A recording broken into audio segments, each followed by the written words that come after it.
Wojna nigdy się nie zmieni. Ale technologia wymaga kogoś, kto potrafi ją okiełznać. Kogoś wszechstronnego, elokwentnego, posiadającego gamę umiejętności przewyższających pozostałe jednostki w społeczeństwie. Człowieka, który wespnie się na wyżyny kreatywności. Niestety to nie ja. Storytime. Kiedy ostatnio byłem z wizytą u kumpla, aby jedynie dostać oklep w Tekena i podbić jego ego, zauważyłem na jego biurku fajne, świecące ekraniki, które pokazywały gify, pogodę i tego typu pierdoły. Pomyślałem sobie, wow, to kolejna niepotrzebna rzecz, która zawali mi moje i tak już zawalone biurko, więc chyba nie jest mi kup teraz. No, niestety, taki bajer nie kosztuje 4 kazimierzy, tak więc postanowiłem poszukać alternatywy u naszych przyjaciół ze wschodu, ale i tutaj spotkałem się z rozczarowaniem. Tak więc temat umarł, a ja zapomniałem, że już są 3 odcinki drugiego sezonu Fallout na Prime Video. To mogła być twoja reklama Amazon.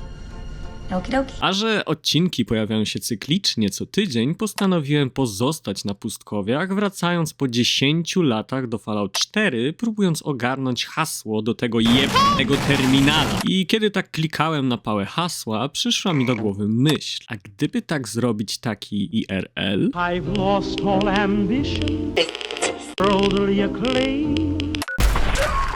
Najpierw musiałem się zastanowić, co właściwie ma ten terminal robić. Chciałem urządzenia, które nie tylko wygląda jak wyciągnięte z biura Robco, ale też nie jest zwykłym przyciskiem do papieru. Cel był dosyć ambitny. Przyszpącić OS, który w czasie rzeczywistym monitoruje stan mojego peceta, śledzi obciążenia procesora, temperaturę, kartę graficzną, a nawet wyświetla to, czego aktualnie słucham na Spotify oraz daje mi dostęp do menadżera zadań, gdyby Fallout 4 znowu skraszował się od ilości modów.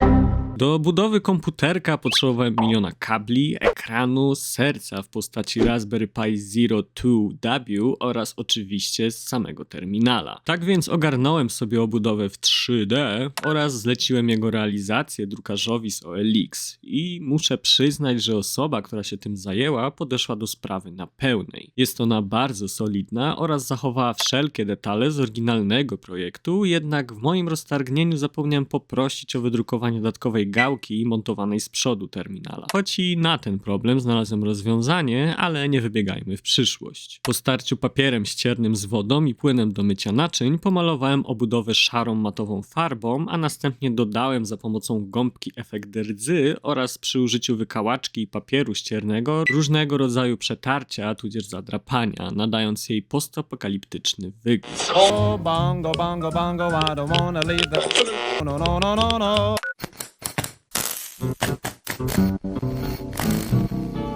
Budowa hardware'u to tylko połowa sukcesu. Prawdziwa walka rozegrała się wewnątrz linii kodu, w tym wojny o każdy dwukropek i kreskę w bakietach UDP, które Malinka musiała zrozumieć, czy duchy w sieci, które perfidnie zmieniały adres IP. A ja zamiast od początku nadać urządzeniu statyczne IP, szukałem błędu w kodzie. Sercem mojego terminala nie jest potężny procesor, ale silnik, który udaje, że jest wolniejszy niż w rzeczywistości. Od strony software'owej budowa interfejsu Robco to walka o niekontrolowaną niedoskonałość. Po pierwsze, emulacja strumienia znaków. Współczesne komputery renderują tekst natychmiastowo, żeby uzyskać efekt retro. Tak więc musiałem przejąć kontrolę nad buforem wyjściowym. Zamiast wyświetlać całe bloki danych, napisałem pętlę, która iteruje po tablicy znaków i wysyła je do funkcji rysującej pojedynczo z wymuszonym opóźnieniem sprzętowym co 30 milisekund. Miało to za zadanie stworzyć... Dobra, nie będę was dłużej męczył, tylko po prostu pokażę, co on potrafi.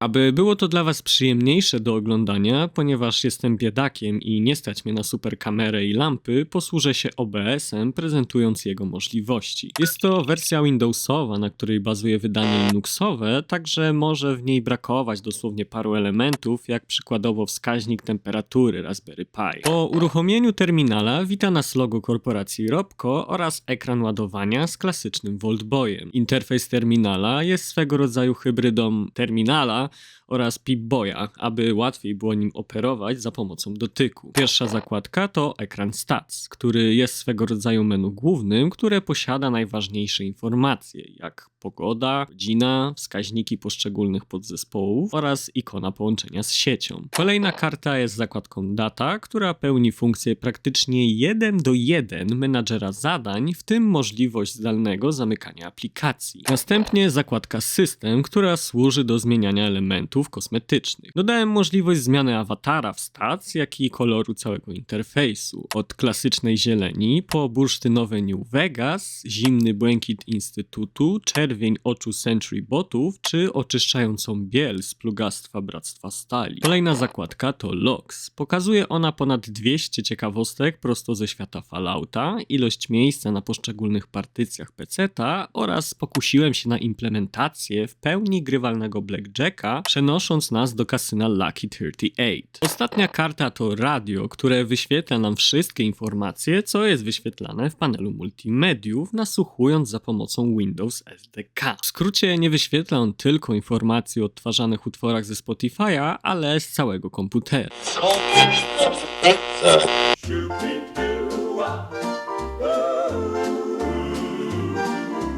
Down in the heart of the Commonwealth, where the caps flow and the lights spell wealth, Diamond City's the place to be, a shining gem for you and me. Oh, Diamond City, bright and true.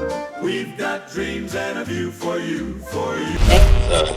Time to lose, boogie in the wasteland. Feel that crazy beat. Stomp your boots and clap your hands, make it sweet. So grab your caps and don't think twice. The wasteland boogie's hotter than spice. Bop, bop, shoo bop, let's go. Turn up the heat in the wasteland glow. Shoo bop, doo wop. Turn up the heat in the wasteland glow. Let's Swing that bat, move those feet. this wasteland boogie's got a crazy beat.